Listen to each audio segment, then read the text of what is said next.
How to delete your Amazon account permanently.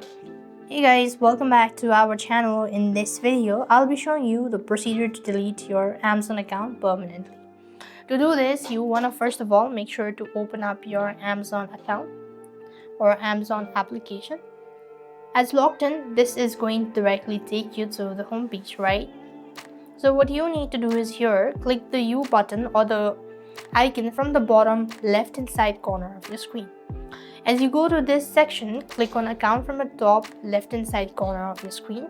Over here, you want to scroll down a bit, and under manage your data, you could find this option at the second last option, close your Amazon account. Click that out. It will then take you to this field where you could go ahead and read all of these information before you delete your account.